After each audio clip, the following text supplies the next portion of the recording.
I'm so blessed to have friends like Bill Walsh and Todd Alt. Todd is amazing. He just said this is our 3rd year together. But we connected, ladies and gentlemen, through a mutual friend, perhaps the greatest sports agent in the history of the world. And I wasn't planning on talking about this, but I just feel moved. I feel like I need to tell you the story of our mutual friend because this guy created the market. He was the Jerry Maguire. How many of you have seen the movie Jerry Maguire? Yeah. So this guy, Lee Steinberg, was the greatest, and he had a $500 million sports representation practice back in the 1980s. And guess what? When I went to law school, again, blessing, to go to law school at Cal Berkeley, he was my professor. And I would ask so many questions because I wanted to be just like him. He was one of my heroes. And I'd say, Professor Steinberg, what about this collective bargaining? What about that? I wanted to be an agent. And guess what? He was so patient with me. He stayed after class to listen to my incessant questions and answer them with a lot of care and compassion. I was costing him tens of thousands of dollars for every 5 minutes that he was staying there. And I loved him because he was so caring and passionate. I didn't end up going into sports representation, but he made that kind of an impact on me. Fast forward 10 years, 15 years, I should say, later, he had fallen on some hard times. He'd lost his entire business. He was living with his mom in conditions that I could barely recognize him. I, on the other hand, had gone on to the largest firm in my state, won national awards, was trying cases, and then had pivoted to the private sector doing venture. So I was running a tech venture fund, and he tracked me down. And because of the time and the care that he had shown to me, I represented him for free. And for 2 years, we were partners. We got him out of every bad deal that he was in, helped him through a tough divorce, got him his NFLPA license back so he could be an agent again. And the year before I came into becoming AG, in fact, I was headed into office, he had his first NFL draft in 15 years. And he was so excited. He said, Sean, I'm back. And I looked at it and said, Professor, you only got one client. And he was near the end of the draft. I don't know if you're back, but okay. But he had that enthusiasm, that excitement. And then a few short years later, while I'm Attorney General in my state, he calls me and says, Sean, I got a beat on this kid. His last name is Mahomes or something, out of Texas A&M. I think he'll be really good. Of course, he signs who? Patrick Mahomes. And then a Polynesian kid. I need your help, Sean, pronouncing this kid's name. You're Polynesian. It's Tua Tagovailoa, Professor. That's how you say it. Yeah, he's awesome. He's at Alabama. I think I'm going to sign him. Professor Lee Steinberg gets back on his feet. And at a Super Bowl event that he hosted, I met Todd Alt there. And we started this great relationship that we have. Why am I sharing this with you? I don't know. God just put it in me to share that. Because I think this conference is all about relationships. I've heard the other speakers talk about that. And it's about giving and an abundance mentality. When we have a scarcity mentality, that's when we're like, hey, what's in it for me? It's a zero-sum game. If this person wins, then I'm diminished somehow. No, if this person wins, we all win. If you've served, again, Professor Steinberg had no reason to help me. There were dozens of other kids in that class, and he had a real business going on. But he was kind and gracious and took care of me when I was a law student and could do what for him? Absolutely nothing. You never know. And this isn't the reason why you're kind to people. This isn't the reason that you take time and care for people so that they can maybe do something for you 15 years later. But you never know. You never know when you're going to need that hand up. And it might be somebody right here in this very conference that you may not have been interested in talking to, but you took the time and you cared. And that's such a significant thing. That's what I love about this conference is the spirit that Todd Alt brings, bringing people together in an environment of abundance. I'll tell you, it's the opposite in politics. I hate politics. Why do I say that? Anybody know the definition of politics, by the way? Help me out. It comes from two cognates, two root words. The first is poly, which means what? What does poly mean? Many, thank you, and straight A's right here. The second part of the word is ticks, which are little blood-sucking insects. And when you put those two words together, many ticks. That's the definition of politics. Am I right? I'm joking, right? Sort of. Because politics is too often selfish, and politicians are the embodiment of that selfishness. They ask the question, what's in it for me? What's this position going to do to help me or my ambitions or my interests? Public servants, on the other hand, ask the opposite question. They ask, what can I do for that position and the people that it represents? And how blessed have we been to meet some amazing public servants just in the last couple days. Kristi Noem from South Dakota, who's going to lead our border fight for Homeland Security. She's a good friend. I've traveled around the country with her. Rick Grinnell, how many of you here from Ambassador Grinnell to launch things off? Rick is a public servant. We all could make a lot more money. I used to make a lot more money in the private sector, but we give because we believe in the greatness of this country. Now, I keep saying that about America. I don't think we're inherently any better than any other country or their people around the world. I don't think we're any more deserving of the blessings and the freedoms that we have. We are just so much more blessed and privileged, and we ought to remember that. That's why you're able to do what you're doing today. That's why you're here. And the thesis of my speech was going to be about telling you what heroes you are and how to deal with government regulation. And I still want to get to that, but again, I feel this need to just pivot and share a couple of stories with you for two things. One, in this world of politics, when I came up, I was the first person of color in my state to run for statewide office. Now, I didn't run because I was brown. I didn't want to be the brown guy. I wanted to be the most qualified guy, the best guy that happened to be brown. That's a bonus. Right? The DEI is all about identity politics. No, I want to just be the best. Everything else, you're getting a little extra flavor. Yeah, that's awesome. And so when I was sworn in as the 21st Attorney General of Utah, I was the first statewide elected official from any minority background. That was awesome for me. Again, I could see the Lord's hand in that. So blessed. But I had made a commitment to myself that I would be me, and I would run being true to my values and my personality. And so when I was running originally, I'd hired this consultant from Washington, D.C. And guess what the consultant said? That, you know what, you're a little ghetto. Get rid of the rap stuff. Get rid of the sneakers and all that. You need to be more like Mitt Romney. Now, look, I'm not here to comment on Senator Romney, but my response back was, you know, here's the funny thing. When Mitt Romney ran for president, he didn't even win being Mitt Romney. How am I going to win trying to be like Mitt Romney? I just need to be myself.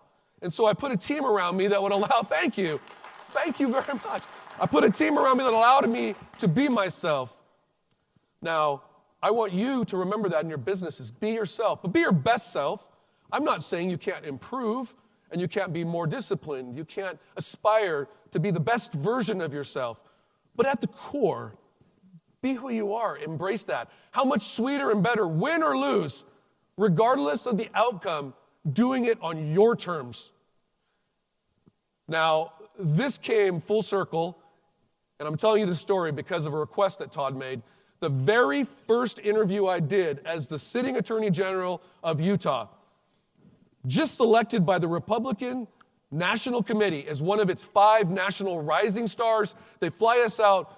This is the big time. I'm in Washington, D.C. They line us up, and they say, we're going to interview Utah first, and then everybody else down the line. And so this veteran reporter comes and says, Reyes, I want to help you out here. You've never done one of these before? I said, no, sir. You nervous? Yeah, absolutely. Is it my knees knocking or what? What gives it away? He said, well, this is what we usually do to just get people relaxed before I start asking you some policy questions. He said, I heard you're Polynesian. Yes, sir. My mom's from Hawaii, the Big Island. I don't know if any of you all been there, but proud of that culture. He said, yeah, thank you. He said, it says you used to dance hula. Yes, sir. He said, could you dance a little for us? I said, sure, I'll dance a little haka from New Zealand, Maori war dance. So I did that. And he said, how do you feel after that? I said, you know, I actually feel a lot looser and better. He said, your dad was the Elvis of the Philippines. yes, sir. And he escaped the Philippines from a dictator, came to this country. Yes. He said, could you sing a little Elvis? Sure. So I started crooning little Elvis. I won't do that today. I don't want to hurt you. I don't want people leaving. And he said, how you feeling? I said, more relaxed. And finally he said, I heard you grew up in the inner city of LA. You were DJ Pineapple Crush. You were a rapper, something like that. And I said, yes, sir. He said, why don't you rap? And so I did. And as soon as I was done, he said, all right, ladies and gentlemen, that's a wrap. I think we're good. And I said, well, what about the policy questions? He said, after that? No way. We're done. This is going viral right now. He even canceled the interviews with the other guys. They're like, wait, what happened to us? Sorry, we got what we needed. The rapping, war dancing Elvis Presley is the new Republic. He was trying to embarrass me. And I called my campaign consultant almost in tears saying, bro, I think I messed this up before I even started. And he said, calm down, deep breath. He said, were you being you? And I said, yeah. He said, were you being the best you? And I said, well, I hope so. I think so. I didn't swear in the rap or anything like that. He said, just watch. And boy, it was viral. Hundreds of thousands of views. You can still look it up later on. Thank you. Thank you. Let me tell you another point. So be yourself. The other one that I want to leave with you is maximize your strengths. What do I mean by that? In 2016, I was supporting a candidate named Donald Trump when there were 16 other candidates and everybody said your political career is going to be over. But I said, I like him. He's run businesses. He's like me, and I want to support him. And there was a debate with former President Bill Clinton, representing Secretary Hillary Clinton, who was running, and Donald Trump, who then became our nominee, and it was here in Las Vegas. Now, I'm in Utah hosting an event for my biggest donors, and they called me the night before and said, Sean, Mike Pence just got sick. We need you to cover this debate with Bill Clinton. Now, it's going to be in a little hostile territory. There are about 3,000 business owners. I think they're all Democrats, but they're Asian. You're here in Utah? Are you still Asian? Yeah. Cool. We're sending you. It's a long story, but fast forward. I get there. They were right. Bill Clinton comes out. He gets a 10-minute standing ovation from this group, and I'm like, uh-oh, I'm in trouble. Other than two Filipino ladies way in the back who must have been Republicans or just proud that I was part Filipino, they're clapping for me. He's supposed to take 20 minutes. He took almost an hour talking, left me very little time. And in my head, I'm thinking, how am I going to debate one of the most charismatic presidents in the history of the United States? Well, I am Asian. Let me work off of that strength. And so for a few minutes, I just went up. And guess what? I started off by telling jokes. No one ever does that in a debate. Totally disarmed everybody. I was telling jokes, inside jokes, like you're Asian, I'm Asian. My father came from the Philippines. My mom's Japanese and Chinese. And then I started to tell them my earnest story about why my parents support people like Donald Trump, who believe in small business and bringing capital to small businesses. And I did not get a full standing ovation at the end of that, but there were enough people standing up and clapping for me that I thought, wow, I leveraged the one asset that I have. They had never heard of me. They didn't really want to listen to me, but we were all Asian. And once I won a little bit of their trust, we could talk about real things. Another story really quickly that underscores this point. So Manny Pacquiao, don't know if any of you are boxing fans, but one of the great boxing champions. So many different weight classes. He's the pride of the Philippines. And he ran in 2006 for Congress. And nobody is going to run against Manny Pacquiao. Nobody. He's more popular. I don't say this he's more popular than God there in the Philippines. A housewife decided to run against the great Manny Pacquiao, and the experts gave her about a 0% chance of beating him. Well, she thought, how am I ever going to beat this legend, this icon? And so she started to do interviews and say, you know what, I love Manny Pacquiao. He's the greatest treasure that the Philippines has, but I'm worried that if he wins this congressional election, he'll stop training and he won't be able to fight anymore. Keep Manny fighting. And little by little, this mantra was created. Keep Manny fighting. Keep Manny fighting. We're going to lose Manny Pacquiao? Who cares about Congress? No way. Ladies and gentlemen, she beat Manny Pacquiao for that congressional race. Now, a few years later, he ran for Senate, and the very first thing he said in his first press conference was, ladies and gentlemen, I can serve in the Senate and continue to be a champion. So he figured that out. But in that moment, she leveraged that asset that she had. So if you think about it in terms of your businesses, because I'm trying to apply this to your businesses, what is it that you do well? Focus on your core. Don't try to get distracted with too many other things. I'm like that. I see shiny metal stuff. I want to help other people. That's great. But what do you do the best? Focus on that. You don't necessarily need to improve on your weaknesses and turn them into strengths. That takes a lot of time. You already have strengths. Focus on those. Leverage those. Be like that lady. You have a competitor that's a giant and you think, how am I going to compete? I want you to think back to that housewife and Manny Pacquiao. Impossible. Will never happen, and yet it did. Miracles happen. We are surrounded by miracles by a loving God who cares for us. We are just too blind or too distracted too often to see those miracles right around us. My father's whole life was a miracle, and my time is coming to a close here. I just want to encourage you all, again, be who you are, be your best selves, be passionate about what you do. Martin Luther King said, whatever you choose to do, even if it falls to your lot to be a street sweeper, sweep streets like Michelangelo painted pictures, like Beethoven composed music, like Shakespeare wrote poetry. In other words, it's not what you choose to do or what your business is, it's how you do it, with excellence, with passion, a commitment to the people that you're serving, your clients, your customers. And if you do that, it'll be infectious. Your employees, your customers, they will all feel it.